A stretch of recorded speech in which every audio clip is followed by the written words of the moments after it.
Bismillah walhamdulillah salatu wassalamu ala rasulillah amma ba'du.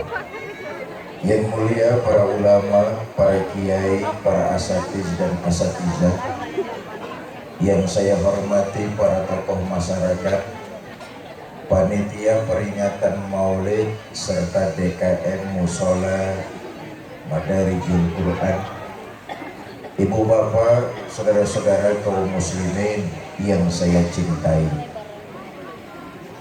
Tahun ke-11 Hijriah, echo-nya bisa minta dimatikan nih Pak. Sound system, echo-nya bisa tolong dimatikan.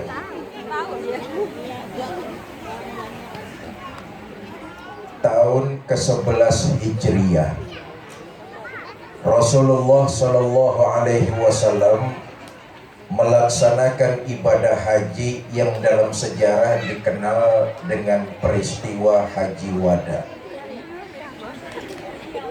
Hari Jumat, tepatnya ba'da asar, di padang Arafah turun malaikat Jibril menyampaikan wahyu surah Al-Maidah ayat ketiga. Cek 1 2. Dah bang. Dah, ini jangan dioprek-oprek lagi sound sistemnya ya. Dah, makasih. Ini panitia soundnya udah lunas apa belum sih? Sampai mana gua ngomong tadi itu? Selesai baginda Nabi melaksanakan ibadah haji, beliau kembali ke Madinah. Orang-orang beriman di Madinah berhari-hari ditinggalkan Nabi, menanggung rasa rindu.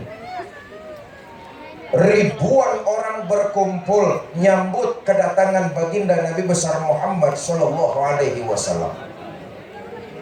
Nabi pidato, saudara-saudara, di Arafah turun malaikat Jibril nyampein ayat, Al-yawma akmaltu lakum dinakum wa atmamtu alaikum ni'mati wa raditu lakumul Islam Madinah. Pada hari ini telah aku sempurnakan kepadamu nikmatku, aku bulatkan nikmatku, aku ridho Islam sebagai agamamu. Dengar ayat kayak begini turun, dibacakan oleh baginda Nabi, ribuan orang beriman bersuka cita gembira. Kenapa? Bertahun-tahun mereka berjuang, mengorbankan tenaga, mengorbankan pikiran, mengorbankan harta, bahkan mengorbankan nyawa.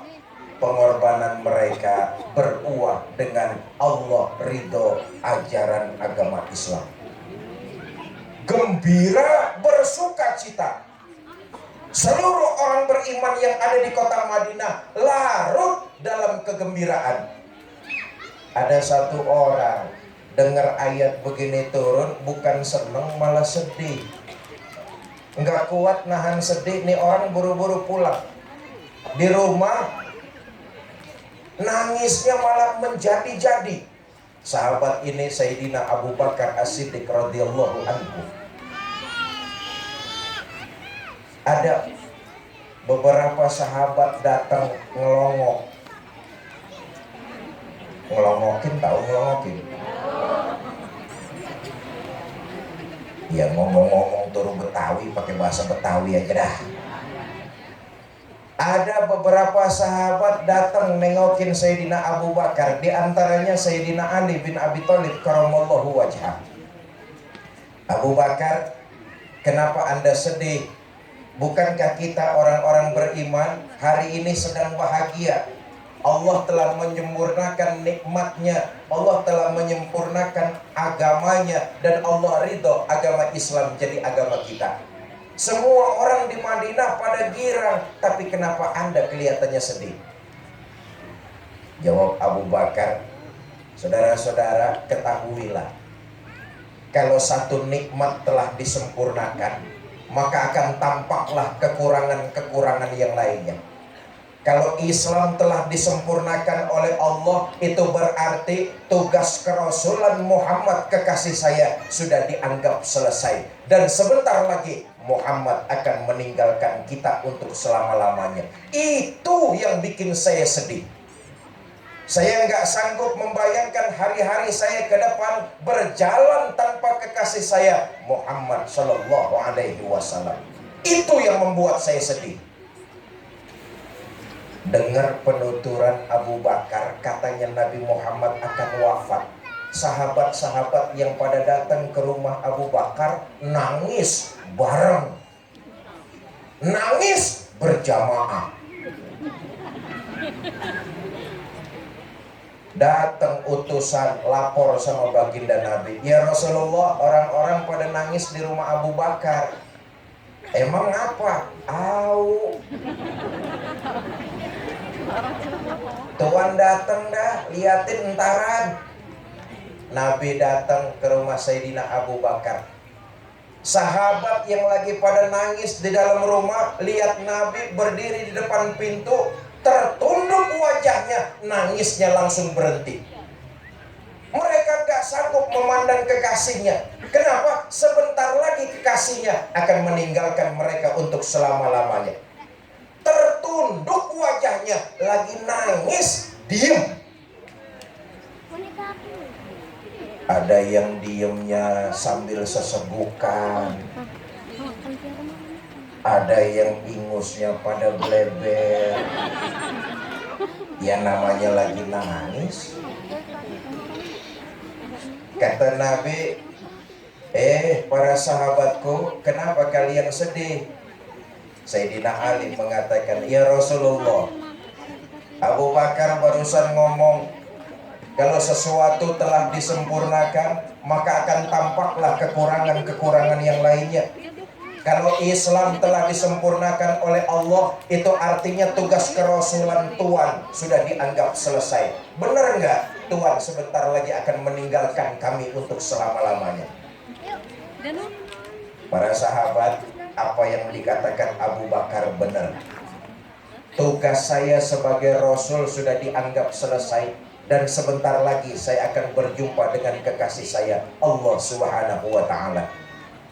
Nah, mumpung lagi pada kumpul, kalau dalam pergaulan di masa hidup saya pernah mengalami kesalahan, banyak berbuat salah, balas saya sekarang juga.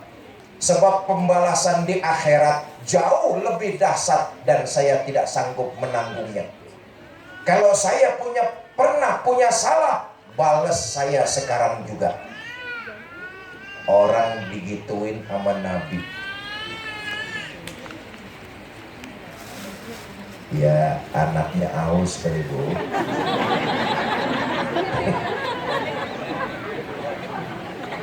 Ribet kalau pidato ada saingan, ribet.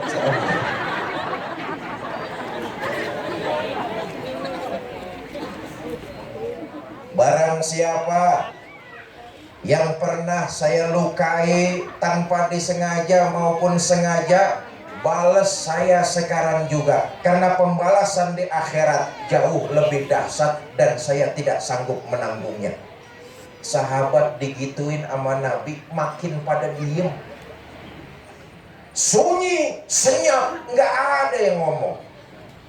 Dari belakang ada yang nyautin, saya ya Rasul. Namanya Sawad, bentuk badannya gempal, kulitnya hitam, tinggi kagak, pendek kagak, banteng. Namanya Sawad, kulitnya hitam, sesuai dengan namanya. Sawad jamak dari aswad, artinya wireng. Dari belakang nyautin, saya ya Rasul. Sawad, saya pernah melakukan apa kepada Anda? Ya Rasulullah, dalam salah satu peperangan Tuhan inspeksi pasukan. Waktu itu Tuhan bawa tongkat. Saya nggak tahu Tuhan sengaja apa enggak, itu tongkat ngegebuk badan saya. Terus maksud kamu bagaimana Sawat? Ya saya nuntut bales dong. Ali, labaik ya Rasul, ambilin tuh tongkat di rumah. Diambil sama Sayyidina Ali, diberikan kepada Sawat. Sawat, tongkat udah di tangan kamu. Tempo hari waktu saya inspeksi pasukan perang, saya bawa tongkat itu. Kamu bilang saya mukul badan kamu, ayo balas. Lempengan mana ketika itu saya mukul kamu? Sekarang balas saya. Ya Rasulullah, ngapa lagi? Waktu itu Tuan mukul saya kagak pakai baju. Terus, ya biar impas, Tuan buka baju dong. Saudara, Nabi melepas bajunya.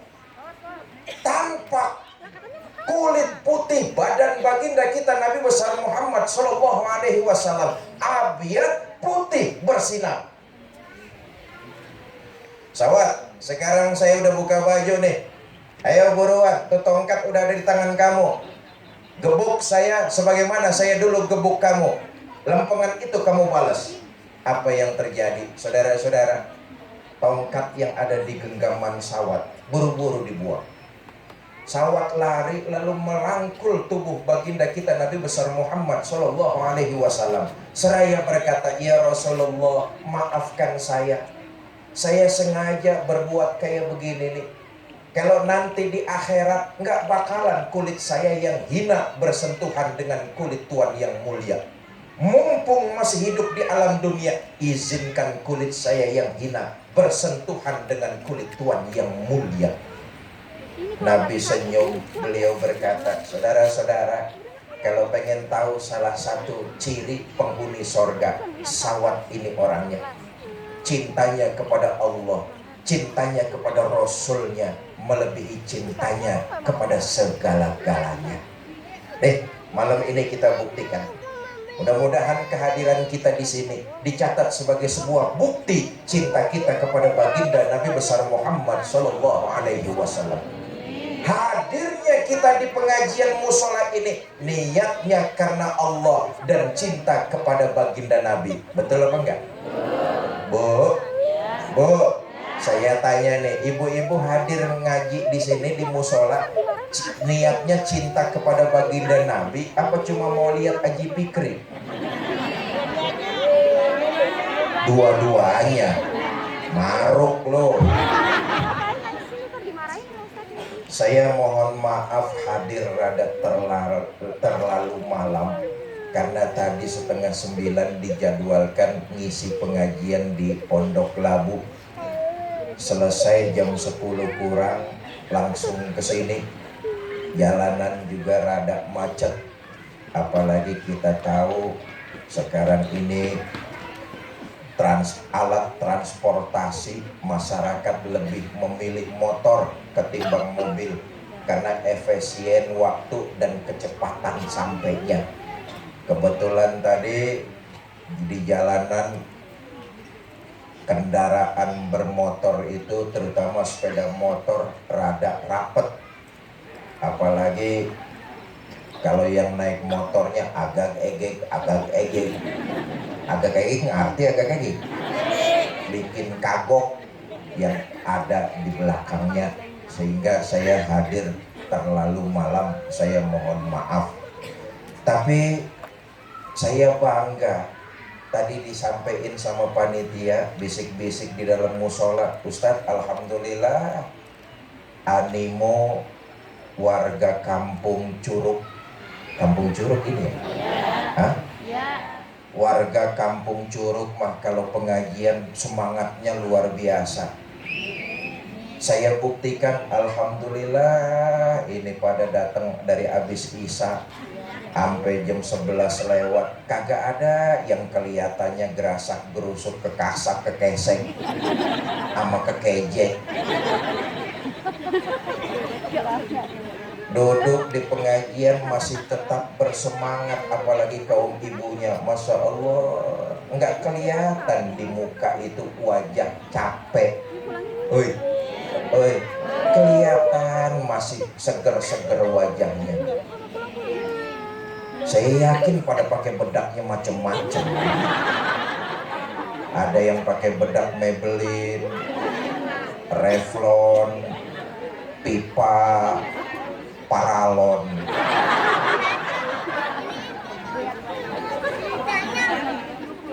Kehadiran kita malam ini diniatkan mencari keridhaan Allah karena memang kita cinta kepada baginda Nabi. Mudah-mudahan ini dicatat sebagai sebuah bukti dan di akhirat nanti kita akan mendapat syafaat Nabi besar Muhammad sallallahu alaihi wasallam. Bapak Ibu, saudara-saudara, kalau kita cinta kepada baginda Nabi, jaga iman, pelihara akidah, jangan sampai terkontaminasi dengan hal-hal yang bisa menyekutukan Allah Subhanahu wa ta'ala. Itu bukti salah satu cinta kita kepada baginda Nabi besar Muhammad sallallahu alaihi wasallam. Jaga kualitas iman, pelihara akidah dari kemurnian. Jangan sampai terjebak hal-hal yang sifatnya syirik. Syirik itu ada dua. Syirik khafi, syirik zohri. Syirik zohri itu syirik yang terang-terangan. Insya Allah kita kagak bakalan nyembah gunung, nyembah patung, nyembah batu. Insya Allah kita nggak bakalan. Tapi tanpa kita sadari, kita sering terjebak kepada syirik khafi. Apa syirik khafi? Terselubung, samar, remeng-remeng.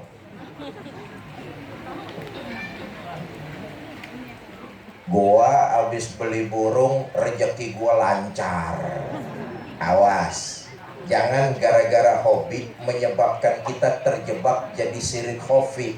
Amal kebaikan kita rontok, angus. Nauzubillah summa nauzubillah.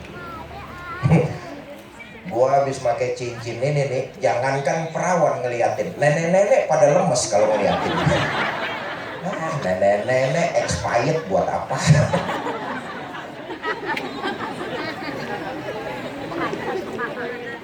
Maka bukti cinta kita kepada Nabi, jaga kualitas iman, jaga kemurnian akidah. Jangan sampai terjebak menyekutukan Allah Subhanahu.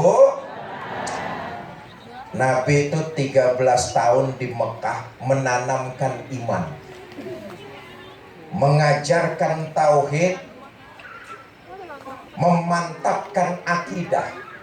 Sekali la ilaha illallah sampai penghembusan nafas terakhir, la ilaha illallah. Orang yang beriman kepada Allah seyakin-yakinnya, tidak melakukan kesyirikan, mereka semua akan diganjar dengan balasan berupa sorga. Sumbernya Quran dan hadis. Ada orang beriman yang masuk sorga, ada orang beriman yang dimasukkan ke dalam sorga, ada orang beriman yang jadi penduduk sorga. Mereka semua yakin akan kebenaran Allah, hidup di alam dunia tidak pernah berlaku syirik sekecil apapun. Mereka akan semuanya pada masuk ke dalam sorga. Orang beriman yang masuk sorga, orang beriman yang dimasukkan ke dalam sorga, orang beriman yang jadi penduduk sorga. Beda kelasnya. Kok bisa beda, Pak? Kita lihat, saudara, masuk sama dimasukkan jelas berbeda.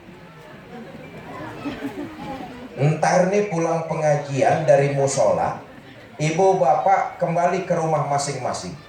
Sampai rumah, buka pintu gerbang, buka pintu depan, buka pintu kamar. Itu masuk namanya. Ada proses. Masuk ada proses. Tapi kalau dimasukkan ujuk-ujuk, ujuk-ujuk apa bahasa sini? Tiba-tiba, tahu-tahu nggak pakai proses. Beda orang masuk sama dimasukkan. Kalau masuk pakai proses. Kalau dimasukkan, tahu-tahu jogrok. Nah, jogrok ngerti jogrok. Ibu udah saya tanya, Bu, Ibu lebih berasa mana, masuk atau dimasukkan? Ah, lu ngeres lu, Mbak.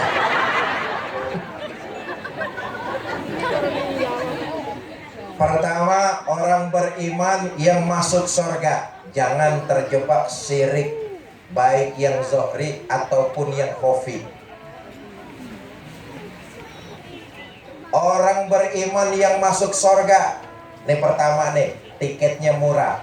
Saudara mau masuk surga? Mau masuk surga?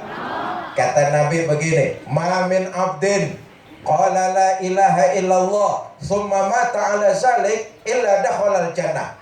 Siapa orang yang mengucap dua kalimat syahadat, meyakini kebenarannya, lalu hidup tidak menyekutukan Allah dengan sesuatu pun sampai mati, orang beriman kayak begini masuk surga. Sahabat protes, ya Rasul, walaupun orang itu berjudi, iya. Walaupun berzina, walaupun mabok-mabokan, iya. Walaupun berjudi, berzina, mabok-mabokan, dia mengucap kalimat syahadat, hidup di alam dunia beriman dan tidak pernah menyekutukan Allah. Orang beriman kayak begini masuk surga. Untuk perkara masuk. Kalau pertanyaannya diterusin, masuknya kapan, Pak? Nah, ini baru jadi persoalan nih. Saya bilang masuk ada proses, ada prosesnya. Kita faham ahlus sunnah wal jamaah. Di akhirat nanti itu kita yakini tempat cuma ada dua. Nggak ada istilah muzabzab bainahuma.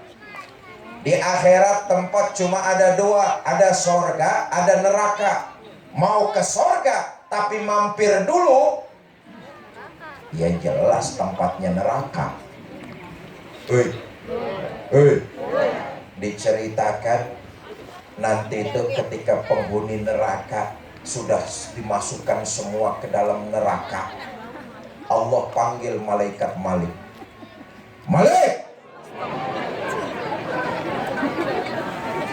Kaget. Iya pidato kalau udah lapar uring-uringan emang.